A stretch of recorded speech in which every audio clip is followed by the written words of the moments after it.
Ryan Arroyo was proud of many things. His business sense, his bank account, his position on Tritachyon executive board, his neatly pressed, immaculate dark blue suits, and even his lovely trophy wife he bought for company cash, even though he could never remember her name. But he was mostly proud of his planetside villa, a place that truly showed off his obscene wealth. It was a work of art. Built into surrounding mountains, it overlooked a valley Arroyo spent billions on, just so he could have this view for himself. And the house itself was no less spectacular. It even came with a butler who, Arroyo could not believe his own luck, was actually called Alfred. That man was truly a treasure. A dreg from the bottom of society, cleaned up and brainwashed so that he had nothing but utmost, almost religious-like respect towards his superiors. As master of the house, Arroyo didn't even have to monitor his workers. Alfred did it perfectly for him, always eager to abuse that little difference in power between him and other servants. This kind of blind, mindless loyalty to wealth and power was useful. Alfred was always used to welcome all guests to Arroyo Manor, and his demeanor usually left said guests both confused and slightly disgusted, which was exactly the kind of softening Ryan wanted to achieve. And so, when he heard that Anahita Baird sent someone to negotiate a certain job, he, like usual, sent Alfred to the landing pad to welcome the guests. Except, for some reason, the butler was not coming back, and eventually the master himself had to take a walk to the hangar to see what was going on. What he saw was a small, battered and extremely worn-out shuttle, one that, by its very presence, probably lowered the value of the manor by around 30%. The doors were opened, and next to them, on the floor, lied Alfred, rolling around in what seemed like pain. Still, that shouldn't prevent him from saluting his master. Arroyo was sure that even on his deathbed Alfred would always show deference. This time, however, he seemed to be occupied with something else. "My manhood, master," the butler stammered, still rolling on the floor. "He kicked me in the manhood." "Oh, do you have one?" were the words Arroyo really wanted to say, but decided to not be that cruel. He might have had nothing but disdain for Alfred, but he was still a man, and like all males, he felt the same solidarity any other would feel when facing such a painful situation. Instead, he asked his servant if he saw where his violent guest went, and through immense pain, Alfred managed to point towards nearest corridor. He went there immediately, leaving his servant behind. Surely some other staff member would pass by and help him. Possibly. Maybe. Eventually.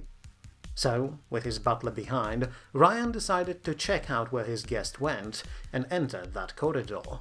It was one of those special entryways he had to impress special, more artistically minded guests. Walls of that entire hallway were full of paintings, made by actual underpaid and starving artists, who often donated them to rich executives like Arroyo, in hopes of being noticed and maybe even receiving a token of patronage. The man of the house now expected to see these paintings destroyed by these mysterious violent guests, but thankfully they were undamaged. Instead, every single one of them was tilted, and Arroyo could already feel a massive migraine coming when looking down the hallway. He could, of course, just move them back to original positions, but that was too close to being manual labor, and he would rather bite his own legs off than be caught doing something his staff could do for him instead. So he kept moving, until he reached an open garden where he had his personally designed gazebo. And there he saw his guest, though, to be fair, he smelled him first, a bizarre nose-clogging mix of oil, smoke and alcohol, and not fancy alcohol Ryan would serve, but the worst swill the groundlings drank. The half-man, half-machine stood there, next to his flower bed, extinguishing his reeking cigarette on his million-credit roses. His suit looked like it was ripped off a corpse in a dark alley, and Ryan caught himself looking for a stab wound on it. But he was still a Tritachyon executive, and he would not allow this metallic peon to just do whatever he wished. So he straightened himself up, puffed up his chest and marched forward, giving the visitor a stern glare. "Mister, you have sterilized my butler. My lawyers will contact you about monetary compensation, he said with as much authority he could muster, but the man in front of him just smiled. Not like he used his balls anyway, Scorp Drone. If he did, he'd stab you dead long ago instead of shouting at your maids. All air just left Ryan when he heard that. He was an executive, a member of the board, and when he said something, groundlings listened. Defiance like this was unheard of, and he suddenly became painfully aware that the disheveled man in front of him could probably just break him in half if he wanted. He moved his soft, uncalloused hands to his face and whimpered a call for help, but the creature in front of him smiled even wider. Not gonna work, Suit. We done a bit of hacking on your comms. It's just you and me here, about to have a talk.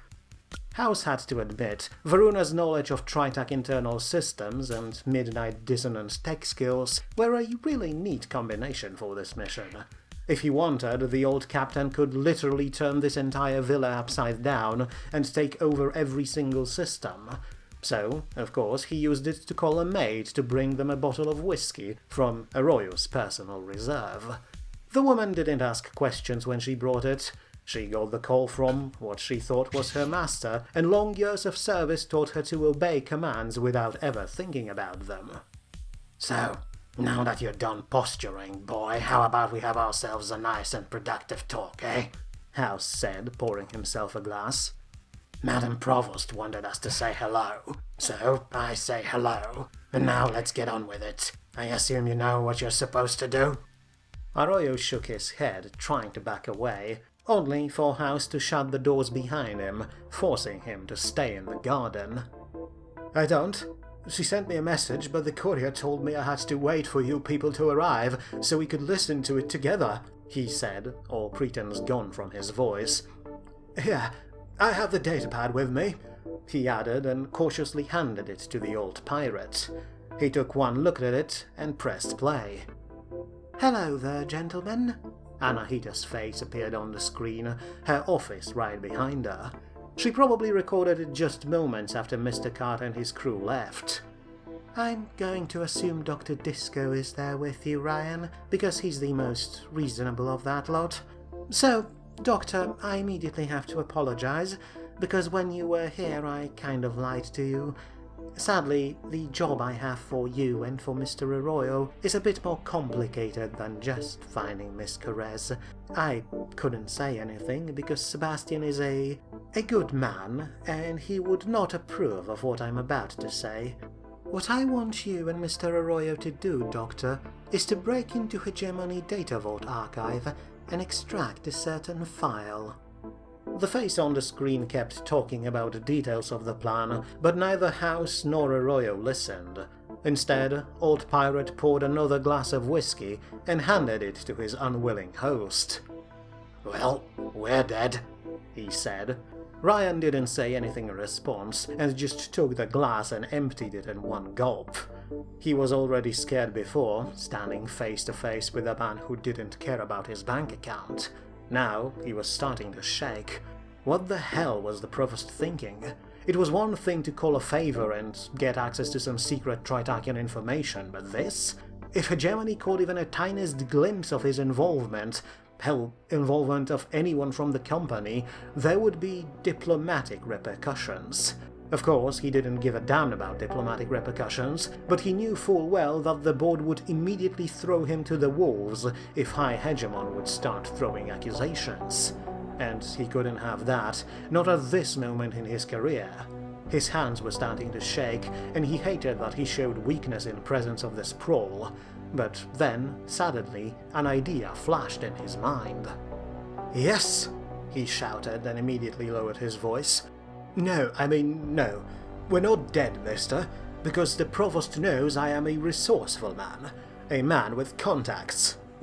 He pulled out a datapad of his own and sent some small bit of data to House.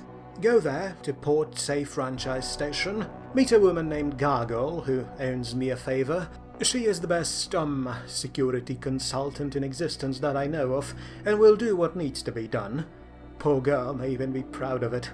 Most importantly, though, she will almost certainly do it without any traces leading back to me.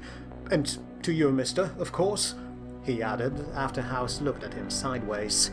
The old pirate nodded and noted the comm frequency to use later. He finished his own glass of whiskey, took the bottle and was just about to leave, without a word, when a royal business sense flared up. He was, after all, a man of money, and he would not allow himself to end a meeting without earning something. "Well, there is of course a matter of payment, mister," he began, and whimpered as House smiled at him like a tiger. "Payment for us both, that is. I'm sending you an address of a certain businessman on the planet. For my help, you will contact this businessman and purchase from him a number of goods, mostly medicine and various chemicals." "We're not smuggling drugs for you, Soot," House replied immediately, and then he raised his eyebrow and added, "Not for free, that is." "Well, yes, of course, I was about to get to that point." Arroyo shrank even more. "You will then travel to an independent Garnier station and sell those goods there to whoever you want. I can guarantee you will make a profit, and, of course, the money you earn that way will rightfully belong to you. Perfect deal, isn't it?" "Too perfect, sleazeman. Where's the catch? And don't lie to me, I'll know." "No, mister. The goods simply belong to my business partner. Well, to be more precise, to my brother. He is a very successful businessman as well. One might even argue more successful than I am, and other members of the board decided that he, well, might have grown a bit too much for his own good, so they had him sign a non-competition agreement." "And if we sell these goods on Garnier, that will violate this deal and the board will own his ass, right?" House guessed, and Arroyo nodded. A look of disgust appeared on old Pirate's face. "You'd do this to your own brother, Corpman?" "Well, I'm just keeping an eye out for him," he replied, each word oozing with venom. "He spent decades working for the benefit of the company, and I believe he's due for a well-deserved retirement. I'm simply looking out for my blood, see?" "I do. Well, not my business. But know that if we want to make a profit on this sale, I will be back, mister. Now don't forget, I know where you live." And then, without a warning, he extended his hand for a shake. Arroyo's long-trained business sense immediately recognized this as something mandatory to do to seal the deal, and only when his own soft hand disappeared in an iron grip of old Pirate's fingers, he realized that he made a mistake. He could feel his bones crunching together.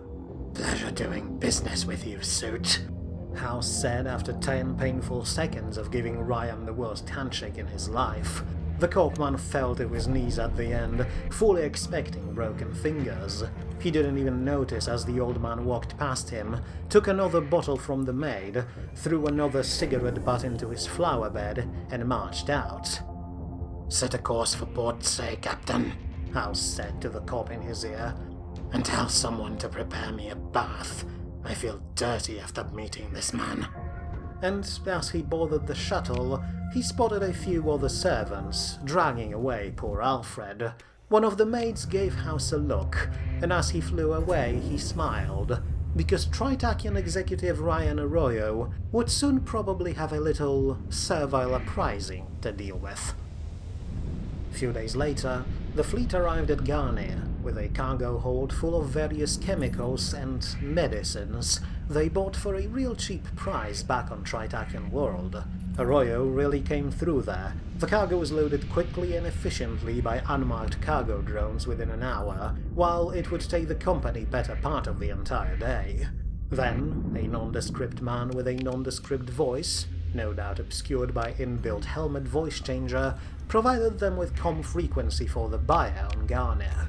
Hence, once the company reached the pirate station, the procedure went pretty much exactly the same.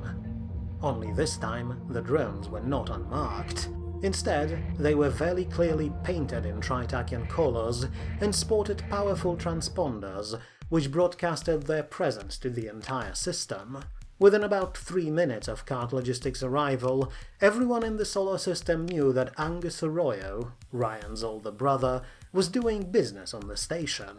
Varuna, who knew how the company worked, was well aware that for breaching a non-competition contract, this man would get removed from his position by the end of the week. And if he was unlucky, or if Ryan was particularly unpleasant, he'd be retired not to a peaceful villa, but into a small metal box fired directly at the sun. But the credits were right, and no one really cared about what happens to some obscenely rich Tritakian executive. Even Ludwig, who still considered himself part of the company, said that such a maneuver was truly brilliant on Ryan's part, and that his brother should be ashamed of himself for not preventing it. Still, even though such backstabs were common in the company, it didn't mean Angus, or his business partners, wouldn't retaliate, so Cart Logistics collected its money and left, setting course for Portsea franchise station. And just by the name alone, you could easily tell that it was yet another Tritac facility. Of course, that meant that docking was probably not the smartest idea, so instead, as soon as they got close enough, the fleet sent a message over the comm frequency provided by Arroyo and waited for response. For about 5 seconds, nothing happened, and then every single ship went insane. "I believe we are being hacked," Midnight Dissonance said in Mr. Cart's helmet as their ship started spinning wildly in place, while onboard lights flashed like in the middle of a rave. The screens were full of obscene pictures and your mama jokes, clearly stating that whoever was behind this attack was probably not the best example of a human being. "I noticed, can you do something about it?" Mr. Cart replied, desperately trying to close disgusting pop-ups that appeared on his console, but each time he closed one, another dozen or so appeared. "Doing our best, Pilot Cart," the AI replied calmly, but in reality she was strained to the limit. "This is a very competent attack. It may take me a while." Mr. Card barked at her to hurry up, mostly because in his ear he could hear House laughing hysterically at the jokes that appeared on the screen, asking his second-in-command to write them down. Zala, on the other hand, seemed to be focused on animations that flooded their systems. From her hushed whispers, she found some of them rather inspirational. It went like this for about a minute, before Dr. Disco unceremoniously barged onto the bridge and flipped the master switch on the reactor, plunging the entire fleet into darkness. He counted to 10 and flipped the switch again. Lights came back on, and the ships returned to life, fortunately without anything weird on the screens this time. Few seconds later, a quiet ping indicated a comm request. "Oh, come on, not fair," a female voice said from the other side as soon as Mr. Cart accepted it. "You can't just do off and on thing. Where's the fun in that?" "Do I look like I came here for fun?" Disco said sternly, looking into the comm camera, and there was something in his bald head and his cold blue eyes that made the woman on the other side whimper quietly. "We are here for business. We've been told to meet certain gargoyle woman. If it's you, let's dispense with pointless pranks and get to it. If it's not you, direct us to her right away. Time wasting is not allowed." Varuna and Mr. Cart both looked sideways at the doctor. Truly, his military upbringing really did show when he wanted to. Varuna barely suppressed the urge to salute when he was talking. It's me, mister," Gargoyle said, and turned on her own camera, revealing a 30-something heavily augmented face. A face which, according to her surroundings, was probably currently holed up in some old rusty maintenance closet. Aside from that, everything about Gargoyle shouted just one word: edgy. Her hair, her clothes, her implants, the way she reclined on her uncomfortable-looking chair. Mr. Cart quietly thanked Dr. Disco for stepping in. He probably spared them a lot of nonsense by putting this woman in her place right from the start. "Sorry, mister, but I had to see if I'm not being set up by Ryan. Not the first time he tried to send down his agents to nab me, you know?" "I could not care less, young lady," Disco said sternly and pointed to Mr. Cart. "Your business is with our commander. In your hands, Commander." "Right, well, nice to meet you, Gargoyle," Mr. Cart said, trying to be a bit less hostile than his doctor. But Doc here is right. We do not have time for pranks and other nonsense. We're here for your help on the job, and you've been recommended as the best specialist in the system. Hacker? Just call me Hacker, that's what I am, Helmet Man. Gargoyle said, a lot less tense now. A smug smile appeared on her face, and Mr. Cart realized that letting her relax was probably not the best idea. So, who do you want exposed? Some corp exec? Some hegemony admiral? Need some dirt on some bishop from the church? Come on, tell me. It's, more complicated than that, I'm afraid. We're not here on Ryan Arroyo's behalf. He only gave us your comm codes. We were sent by Galatian Academy, by the provost herself to be precise, and she wants us to, well... He hesitated for a moment, wondering if saying this out loud was a good idea. It probably wasn't. Hell, it certainly wasn't a good idea, but they didn't have any other options. On the way here, they talked a lot about dealing with this job, and no one even knew how to approach it, so this gargoyle woman could be their only hope. Ah, fuck it. She wants us to break into Hegemony Data Archive and extract files that belonged to the previous provost. Gargoyle did not say anything for a while. She just sat there quietly, but with every second a smile on her face became wider. Finally she laughed, and it was a maniacal laughter, one that you'd expect from a cartoon villain. "Oh man," she finally said, "we're gonna die!" "We would rather try to avoid that, Gargoyle," Mr. Cart said. "Arroyo told us you could pull it off, and I'm pretty sure we don't have anyone else who would be talented enough to even try that, so if you have an idea, now would be a good time to share." "Idea? You ask me if I have an idea, Helmet Man?" The woman giggled again. "My dude, I've been dreaming of pulling off such a heist, especially since it's not actually going to be a heist, at least not in a physical sense. I've been drafting plans for, fuck me, at least a decade now. I just need... Wait, you good with those ships? Can you fly quietly without broadcasting your presence all the time?" "You could say that," Mr. Cart said, and turned on the signature jammer. As soon as he did, the fleet disappeared from the sensors. "Nice!" Gargoyle clapped like an excited kid. "Then fuck yeah, my dude, I can pull this off. 'Cause, you see, Data Archive is not some old-fashioned building where they keep printed documents.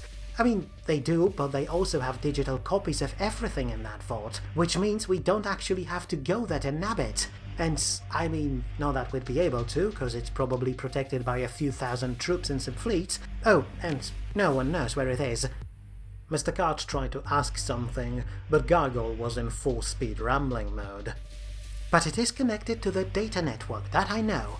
Oh, but not just to any bit of network, nah, that would be too easy. There's one relay, see? Aslan relay, which connects to the data vault, and if I can hack it, I can get to the file you need, and oh, so much more. Like, for example, what size High Hegemon's dick is more. All I need for you is to install a small device on the relay, and we can access everything inside." "Wait, what?" The boss managed to barge in. "You want us to physically hack Aslan relay? That's the homeworld relay, they have battleships protecting it. Lots of them." "Exactly. Exciting, isn't it? That is why I asked if you can sneak around. Doesn't that sound fascinating? We pull it off, it will be a historical event. A day when great hacker Gargoyle and her henchmen flipped off the big bad hegemony. Unless we die, that is.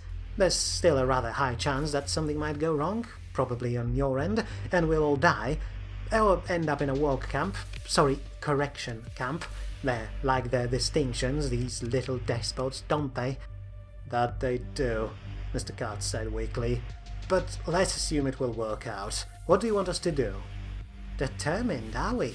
Good, very good, Helmet Man. So, a simple gist is this. You go to Nova Maxius. You go to Docking Bay F-037 and talk to the sad man who works there. You tell him that you come from me. He gives you a thing to install on the relay. It's a tiny, like, fist-sized thing. Then you go to Aslan relay, find a way to slip past patrols, I don't know, distraction, magic, phase ships, whatever, and you attach my device to the main data transfer unit on the relay." I'm sending you exact instructions right now. Have your techies memorize them like their own names and names of their favorite drinks, eh? And then, once you're done, you slip away, come back here and we're golden. Well, almost golden. I give them about an hour before they figure out their relay has been tampered with. And when that hour passes? Well, then they will send every single warship they can spare to investigate what the fuck is going on, so you better get out of there quickly and quietly. I give them another hour to find the device, and about a week before they can track me down. So, you know, I'd rather you get here before that happens. Right. And what will you do if we get caught? Toss myself out the airlock? Still better than Hegemony Prison. Look, I don't know, just don't fuck up, Helmet Man, okay? Well, we will do our best, he replied, and punched in the coordinates for Nova Maxius. But just in case, do be ready to run. We'll ping you once we're in Aslan. And they left. But moments after cutting the comm, Mr. Cart asked Midnight Dissonant if she couldn't try to perform such a hack herself. Unfortunately, no, the AI replied. Gargoyle's plan relies on physical component attached to the relay, which will make it a lot harder to track her actions. If I attempted to enter Hegemony systems, they would immediately detect me. They significantly improved their cybersecurity after last AI war. I see. Inconvenient, that, Mr. Cart replied. But we'll work with what we have.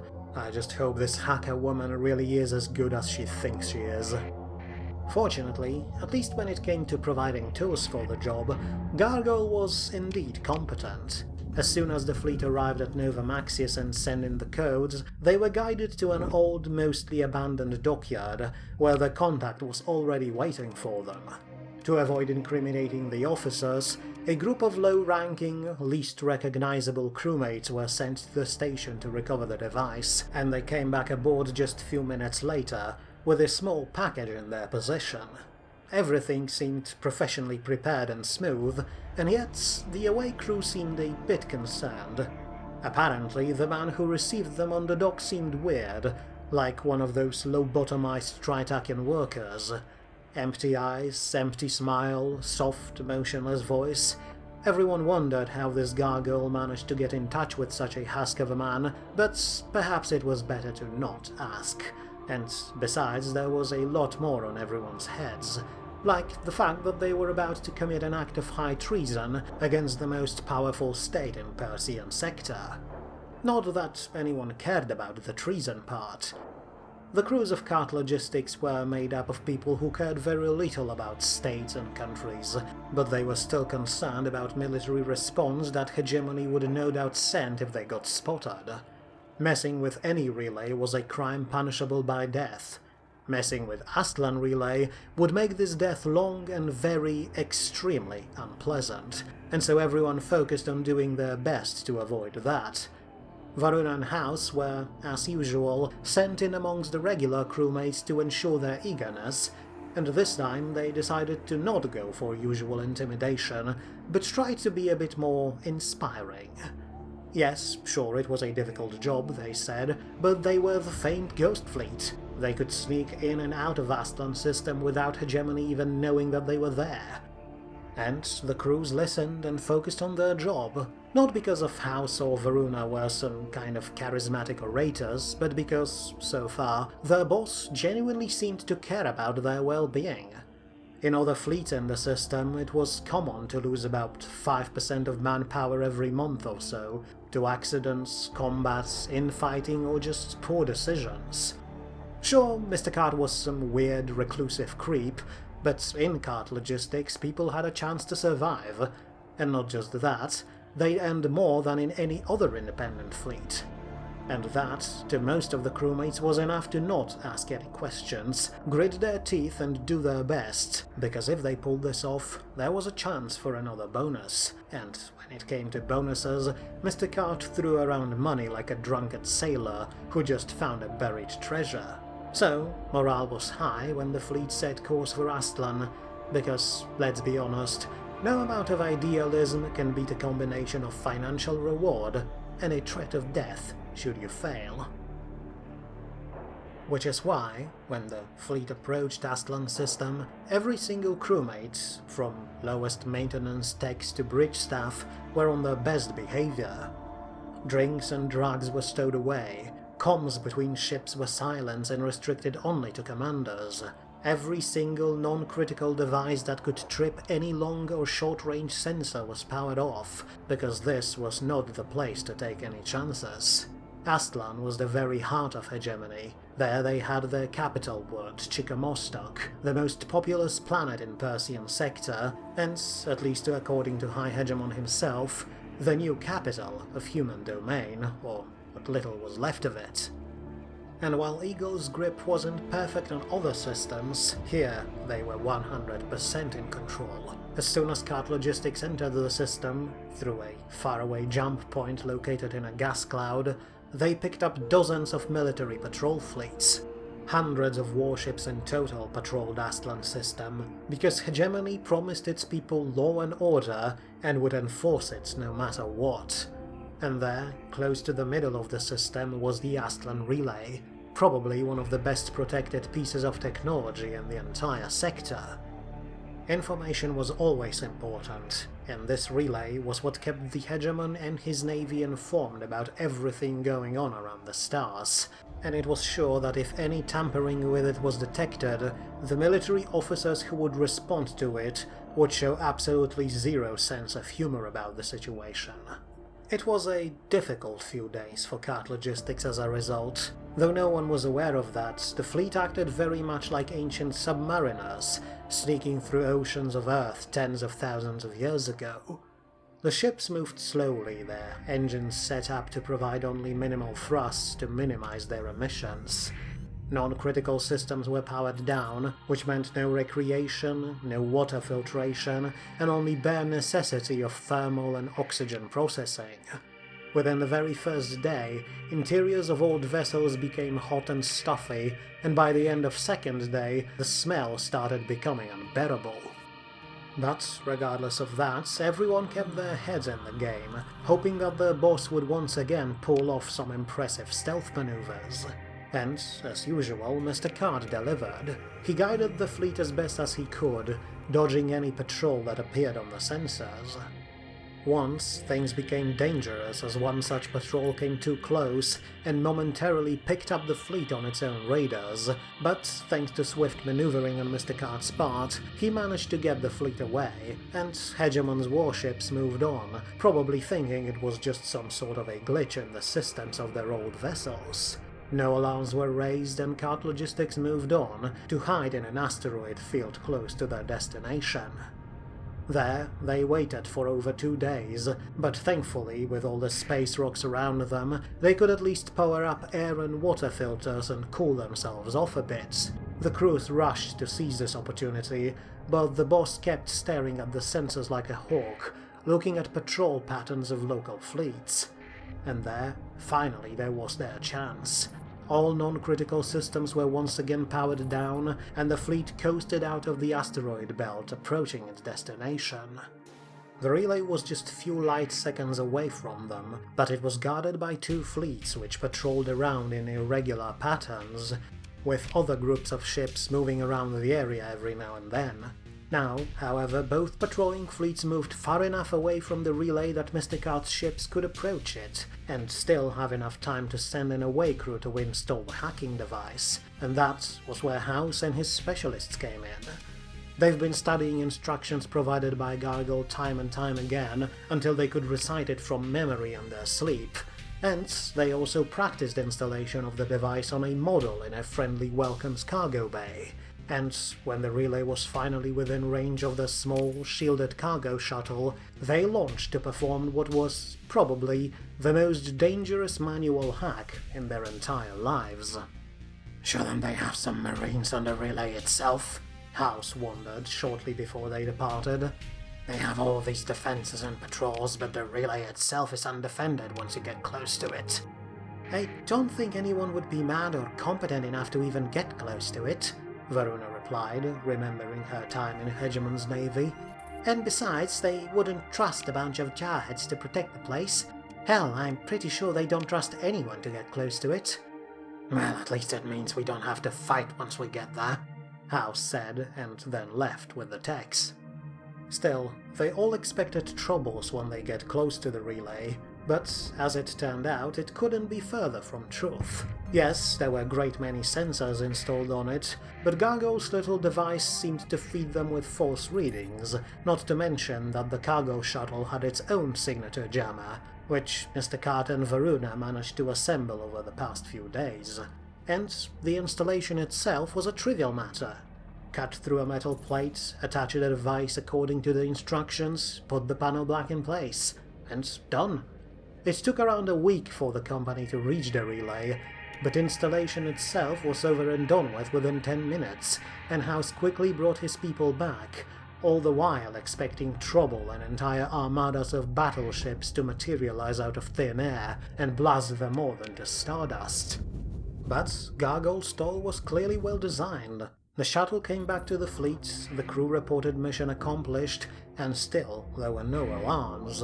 Mr. Cart didn't wait. He immediately set course for nearest exit, and when House asked him if he'd do his magic jumping trick again, simply responded that it generated so much energy it would certainly be noticed by someone. It was better to just sneak out back quietly, just like on their way in, and after another week of careful blinding and dodging patrols, Cart Logistics was back in hyperspace.